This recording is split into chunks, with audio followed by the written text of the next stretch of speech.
Books make you hope. Books make you dream. Books make you laugh. Books make you scream. This is the Books That Make You show. Discussing books with authors and experts, unraveling the inner pages of all the books that help make us who we are. Hosted by Desiree Duffy. Hello, welcome bibliophiles. It is time for the Books That Make You show. I'm your host, Desiree Duffy, and today we're talking about books that make you want to travel to France, one of my favorite places. France is a beacon for travelers, explorers, and people who want to go on holiday from all over the world. Let's face it, everybody wants to go to Paris, right? Or the south of France, or Normandy, or Loire Valley, one of my favorite places in the entire world. So if you're thinking about packing your bags and heading to France, or maybe you're still dreaming about it, I know lockdown and travel restrictions are still in place. Well, what better to kind of live that adventure through a book than by reading a book about it? And that's what The Road to Villa Page is about. It's written by the husband and wife team of Cynthia and William James Royce. And it takes readers on this adventure to Southwestern France. And there's a lot of humor involved, and the chapters are broken up into these two parts. So you get her story and his story. It's just a delightful, fun, and really heartwarming read. Now I'll give you just a little bit of information about each. Cynthia was the executive creative consultant on In the Heat of the Night. Remember that TV show? She did 33 episodes with them, and then she went on to write for Murder, She Wrote, Diagnosis, Murder, and Colombo as well. Cynthia also has a photography background, and she's got a photography book that looks like it's coming out soon. We might touch on that a little bit. Now, William is an award-winning author who has written for both stage and screen. His first play as a writer-director was the romantic comedy A Fine Romance, which premiered at the Actors Playhouse in Los Angeles. And he also has a new play, Everything Happens for a Reason, and that won the 2020 Audience Award at the Cornerstone Theater in New York. Now, together, they worked on this memoir, and it combines two things. One, it is William's dream of building a house or finding his dream house in France. And it also ties into Cynthia's goal of becoming a mother. Hello, Cynthia and William. Welcome to the show. Thank you. Thanks for having us. All right. So there was quite a lot to unpack in that opening monologue. So I jumped around a lot. How about if you, in your own words, either one of you, Cynthia or William, tell us about the memoir. Tell us about why it was written and how it was written as well. Well, so it was quite a journey, to just leave Los Angeles and to move to France. And in the beginning, we went back and forth quite a bit, visiting. It's one of our favorite places, like you, in the world to visit. And I had started getting into photography, so I was doing a lot of photojournalism things. And we finally found the house, and as it was so full of adventures all the time, Bill started, journaling and writing about it. And then at some point I said, you know what, maybe I should jump in and have my viewpoint, because our viewpoints often are different, as most husband and wives, I think, of things that happen at the same time, So it became a he said, she said version, which was really fun, and we're going to continue that in the books to come, but in a bit different format, but we can delve into that later. Did you have anything to add, sir? Yeah, how I think it might have started, the actual book, was we had come back from France, and we were meeting with friends and family, and everybody had a million questions. And I started answering them the way I had seen our journey. And Cynthia had a completely different perspective on everything. So they'd ask me, so do you think that the French are rude or whatever it is? And I would say, no. And in fact, and then Cynthia would have a different experience, and she'd say, well, the mothers and the wives. And it's like, so the story started, when we tell the story, just verbally, we realized we're not telling the same story. We have a completely different take on what we've just experienced. And so that's kind of how the book evolved. It was just going to be my perspective. And then we both realized this is much more fun and probably much more accurate, having us argue about what actually happened and how it happened. So that's kind of how the book evolved. Yeah. Yeah, that's very creative too, because you have these two perspectives. And of course, we always have that female male perspective, that yin yang. And there's a lot of humor and a lot of heart within this as well. So tell me a little bit about when you were writing it. Cynthia, especially since you kind of came in and started writing after William, were you reading through it and feeling just like, oh my God, what's he talking about? Well, in a way, and then it also would inspire me to, remember and write about the things that I was more involved with, which is like Natalie's school, our daughter's school, and the teachers and the families, and the different parts that were my story, as opposed to his. So it became fuller that way, which I really enjoyed. That's another thing I like about this. So you've got the main story, the journey to France, right? That's the main thing. But then you each have your ancillary stories. So Cynthia, we'll start with you since you brought it up. Tell us your unique perspective in the memoir. Well, I wasn't like overwhelmed about going. I was ready to leave Los Angeles. We wanted to change, and we had both kind of grown up in a smaller town, smaller environment, and we wanted to raise a child in that kind of environment.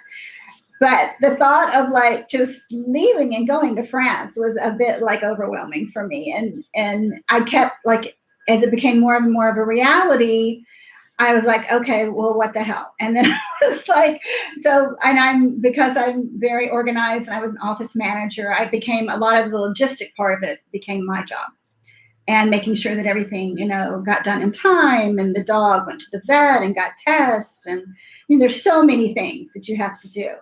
So, but, I don't regret it. And I'm so glad we had the experience, and we're going back.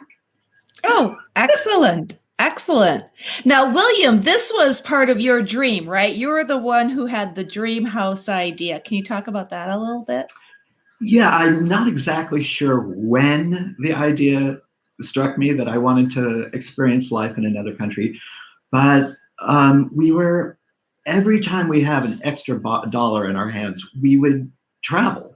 And that, long before we were writers for television, we would take $99 and go, whatever we could scrape together and go stay someplace.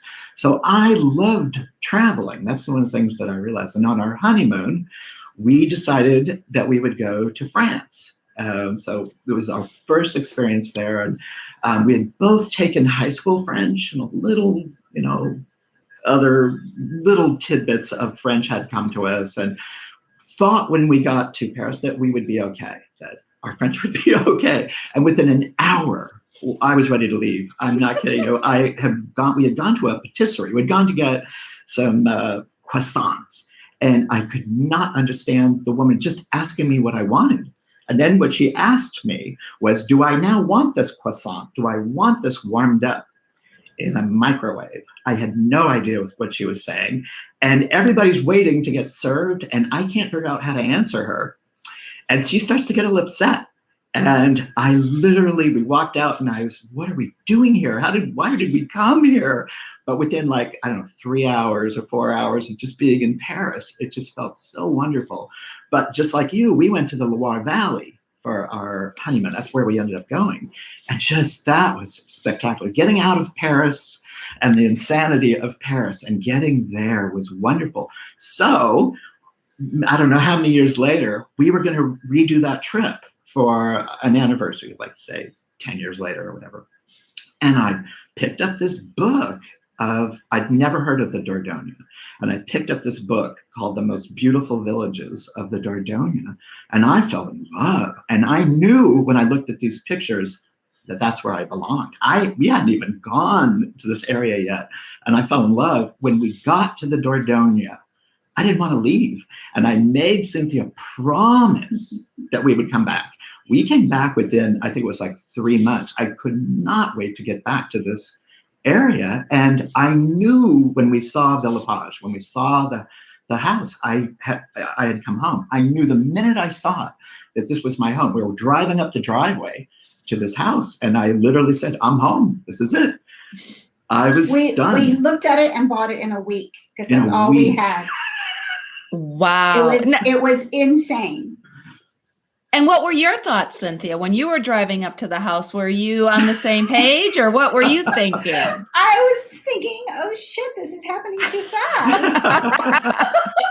But it was beautiful. It was sitting in front of me, and I was still, I still didn't feel like it was real. It really felt like a dream because it was happening so fast, you know. But it was a reality for sure. So tell us about Villa Page. I mean, my sketching, my drawing does not do it justice, and I know that we. Great. I actually, just like you, when I got there, I started sketching it. I could not stop sketching this house. This. So it's there's a debate about actually how old it is. Half the house is one age, and then they added on. So the oldest part of the house is a couple hundred years old. And it has incredible detail, wonderful detail that most homes don't get. You know, they don't have the time or the artists to actually put the kind of detail into it. But because of where it is, the local stones are all gold or golden. So in other areas, just like a mile or 2 miles away, the stones are white. But in our area, it's these beautiful golden stones, and like at sunset, they take on another color. And so I decided when we actually moved there that I didn't really want to write anymore, and that I was going to be a painter. And I had all my paints and my easels and everything, and forgot for a couple minutes that I'm colorblind and severely colorblind. It's a bit of a challenge. So becoming an artist in France, actually a painter, actually was not going to quite happen. So my dream was that I didn't know when we bought the house, we had no idea that it was in the shape it was in. And I thought I was going to become a gardener and that I was going to be a painter. And we literally had everybody except one person walk off the job when the whole house, all the wood had to be torn out. All the wood was no good. So it's a 2-story, 3-story. So all the lumber, Cynthia has photos of it just being gutted on the inside. So we found out that it did not have a roof for a good part of a year during a torrential storm season. So it just got all rotted. Yeah. Wow. So but because of that, we got to basically redo the interior, you know, and restore it. We tried to restore as much as we could of the integrity. But like ourselves, as I was saying, all the workers walked off the job except for one. His name was Michelle, and Michelle stayed, and the three of us basically rebuilt the house. So we learned a lot about building and construction. And, wow. Not at all, but we hadn't gone there with the idea that we were going to be doing this at all. That was not our dream. Right. I can imagine. And go ahead. I'm sorry. Oh, I was just going to mention the book has beautiful photography too. Oh. So if people want to have a visual, just gorgeous. I can see the just the atmosphere, the water that's around the area and everything. And you're right. I mean, when you're in France, it's just like you go back in time, and you can't forget that you're colorblind. You can't forget. That makes sense. Like, it doesn't make sense. So I went to Germany and I realized, I forgot I was colorblind. In France, that makes sense because we become part of something else, don't we? Yeah. One of the things that happened for me was I started living on the clock, the bell tower near us. So at like noon, beautiful bells, and at 5, these beautiful bells. And I rarely looked at a clock. I kind of went by the bells of what time it was. And one of the things that you realize in where we live is in the Dordogne is the time is completely different. everybody seems to have a lot more of it. There's a lot more to go talk to your neighbor and a lot more to whatever you're going to do. In America, when you come back, there just doesn't seem to be enough time to get anything done, to do anything. And it's a real interesting realization when you're there, is that the time is working on a completely different level. You're not constantly going, oh, it's 3:30. Also, the other problem or change we went through was our French was not good enough. So we could not turn on the TV and watch French TV. So that kind of changed for us. Watching TV kind of became like, what are you going to do? Because you can't watch TV. So what are you going to do instead? You're going to play music or whatever you're going to do. And we ended up getting English TV, so that because that thing does happen to you. You eventually want to be able to listen to your own language. And and my French, I thought it was good enough. I kept thinking it was good enough.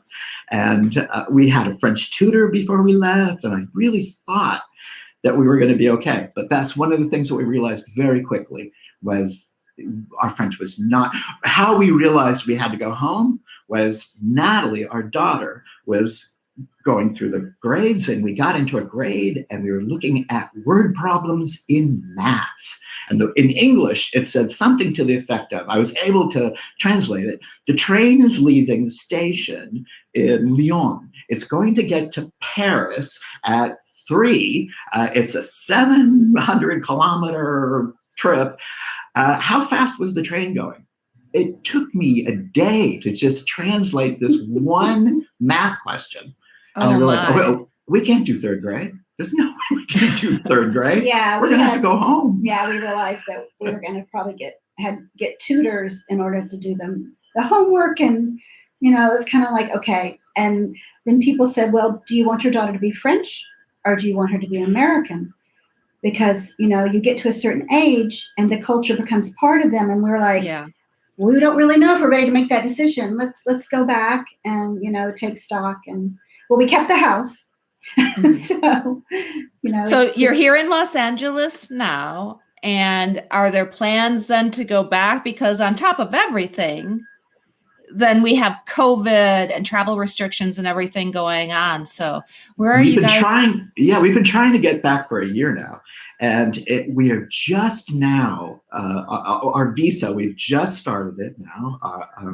And it hopefully will take a little less than 3 months. But the only reason we get to go to France is because we do own that home. And we may have been able to pull that off a year ago, but nobody was saying that. No one in France, the consulate, no one was saying, because you own a home, you get to come back. But now that seems to be the only door that is open to us. The only way we can get back is because we own that house. Like, I was just looking the other day at what it would cost to fly to France, just curious. And the restrictions were, you can't go. Like, you can't. You can't go. No. And I don't know when that's going to change. Hopefully you'll get the vaccine passport, and when they create that, and it'll change. But right now, you have to have a specific visa and a reason. Students can go if you're already in school, if it's your 2nd year. But you can't just now start at the, Sorbonne or anything. Right. Being American, it's it's complicated. Yeah. So as far as the book, and let's focus on the fact that people, at the very least right now, if they want to escape to France through this book, they can. Tell us what people will discover when they read. What's inside these pages? What are they going to find out? I think what they'll find out is that France is not what they think it is. I think a lot of Americans have an image that the French are not welcoming and not warm. And because we were in such a small town and we had the most amazing neighbor who had traveled and welcomed us from the very beginning. And we met some incredible people that several English teachers that, helped us. They're French English teachers. Yes. Yeah. And I think they're going to find out that it's an amazing place to also to visit, but to also live. It was very welcoming. and a great experience. I think she hit on something that I probably would not have guessed, and that is how warm and friendly the French are where we are in the Dordogne. I can't speak of everywhere, but where we are, we made more friends in the first couple of years than we made living in Los Angeles in 10 or 15 years. It was strange how inviting they really were to us. Made us feel at home. And there's a lot of rich history in this area too. You're near the cave art from the famous Lascaux cave art. Yes. Correct me if I'm wrong. But yes, that's right. Talk a little bit about that if you could. I mean, we have neighbors that wrote a great house called a castle in my backyard, or a castle in our backyard. And in their backyard, you can literally see this castle, Castle Ma. And she is a university professor. She was one of the few people that actually had the opportunity to go into the original cave. So they made a copy, and everybody else goes into a copy of the original cave, which is really well done. Very few people get to go into the real original cave.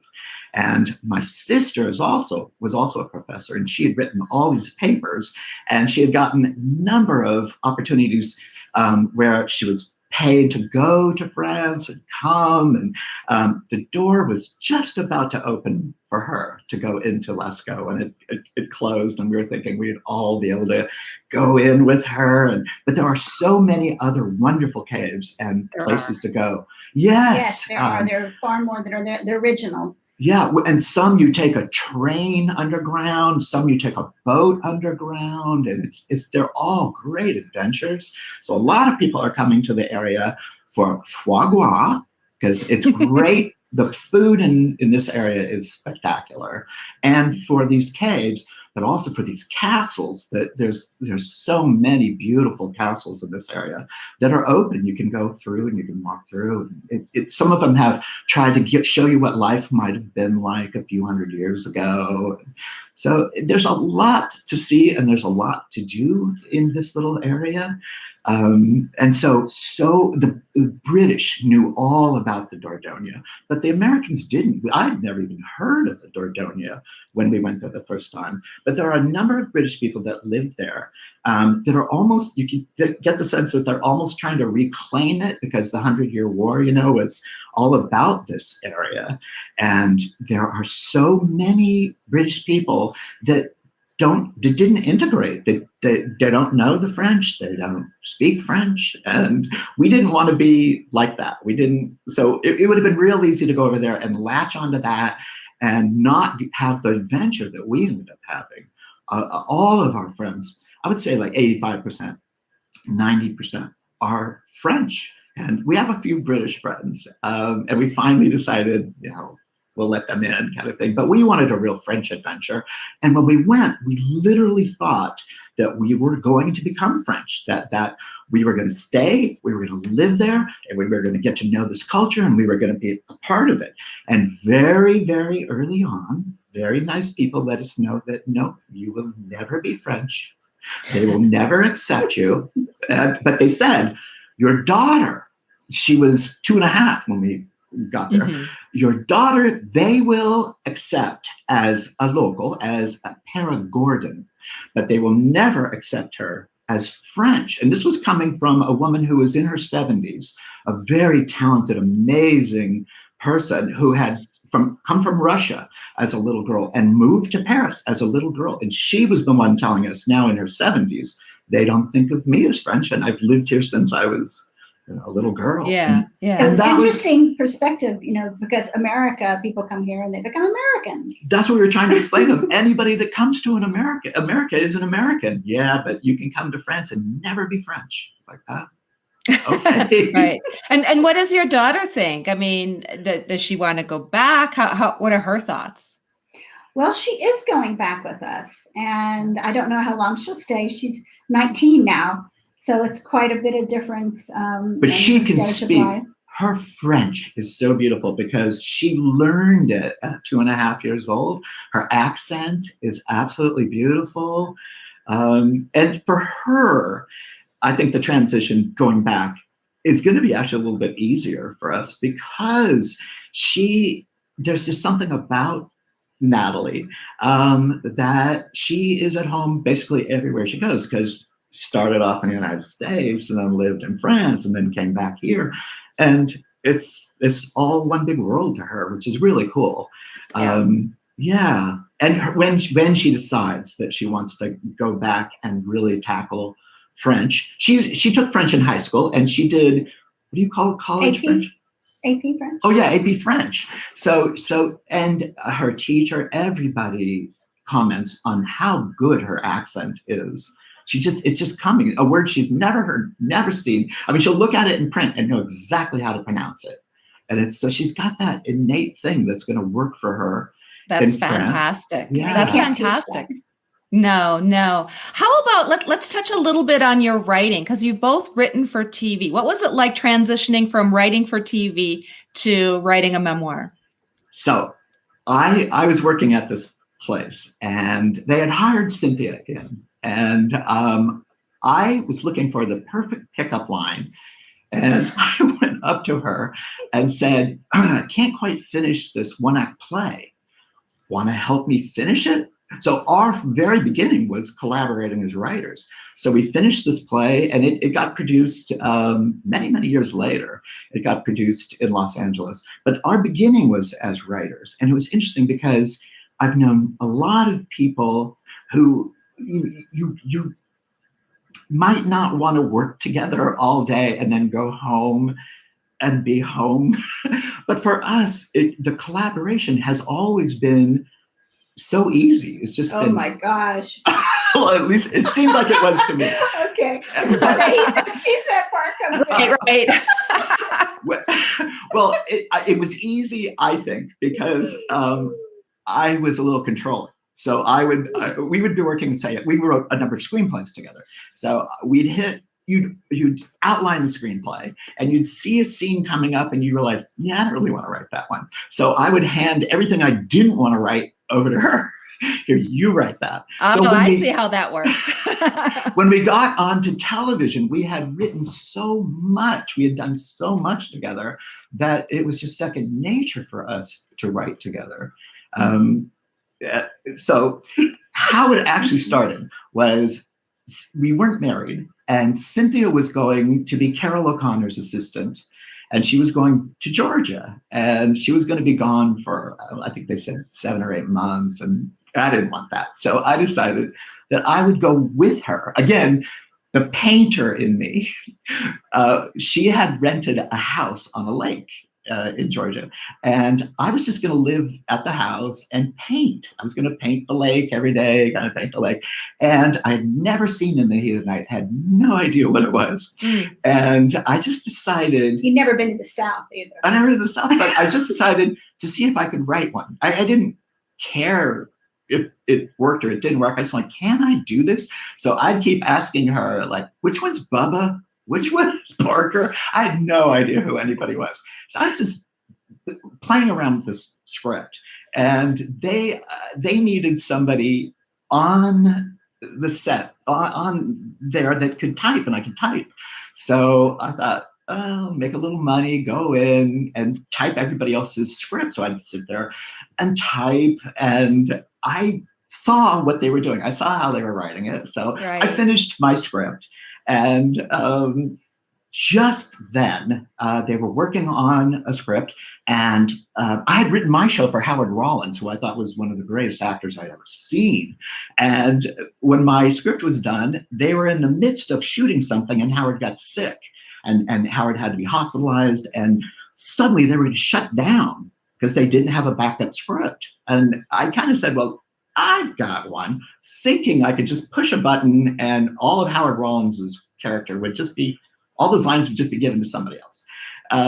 And they went, okay. And then they said to me that they were looking for a staff writer, and I could be a staff writer, but every screenplay, every teleplay I wrote would be money taken out. Instead of getting more money, I'd have money taken out. I was like, what? That didn't make any sense to me. So threw Cindy's name on the script. Well, you can't take all the money out. You're going to have to give half to her. So that's basically how our first script on Healer and I got done. Was they're going to take all the money that I was going to be paid for the screenplay out of my money. So we put her name on it. She can write, she can rewrite. And I didn't really necessarily want to do all the rewriting that is involved in television. So that was really great to just go, here, you do that. You do that. Okay. Cynthia, I'm going to give you like the spotlight right now. Okay. Because I can tell he's like, yeah, I'll give this to Cynthia. You have a photography book coming out soon too. Can you tell us really quickly about that?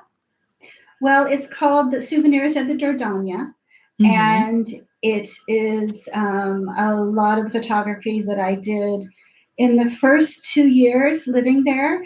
It's primarily slide photography. So the colors are really rich and vibrant, something I don't always feel like you're getting, shooting digitally. And it tells a story of the river a lot. And as, for example, the picture behind me on the wall, I used to get up in the morning at like 6 and the mist was still on the water. And I don't get up in the morning here and shoot now. It's not something that gets me out of bed, but there it's just so amazing and so rich. And so it's a lot about it's the culture, la vie, the life there, the river and the people. And it'll be out hopefully the end of this year. And we hope to have book 2 out in 2020. 2022. Yeah, 2022. It's hard to say 2022. I know, right? It's just around the corner. How can people find both of you online, websites? Where can they find the current book and stay in touch? You want to take that? Oh, well, we have a website, villapage.com. And I think you're going to start adding, we started a blog and then actually the book and then COVID hit. Yeah, there were all these. In fact, I think we were going to do your show a year ago. I think it was a year ago. And all publicity, everything got canceled. All book tour stuff, book signings, everything came to a crashing halt. And it's funny that the book actually has stayed in its categories. It has stayed in the top 100. Oh, Amazon is doing quite well. And it's on Amazon. Great. So people can find it on Amazon. They can find it on your website. Cynthia and William, thank you so much for joining us today. It's been delightful talking to you about your books, your writing, and your wonderful experience. I appreciate you being on the show. Well, thank you for having us. It's been a pleasure. You are welcome. And thank you, everybody, for being with us today on the Books That Make You show. Please find out more information about us on our website. It's booksthatmakeyou.com. We're also on Facebook and on Instagram. Until next time, all of my bookish buddies, please enjoy all of the books that make you exactly who you are. The executive producer for Books That Make You is Desiree Duffy. Produced and sound mastered by Phil Giangrande. Engineering by Dave Nabox. Social media and promotion by Bree Sweeter. For more, visit booksthatmakeyou.com.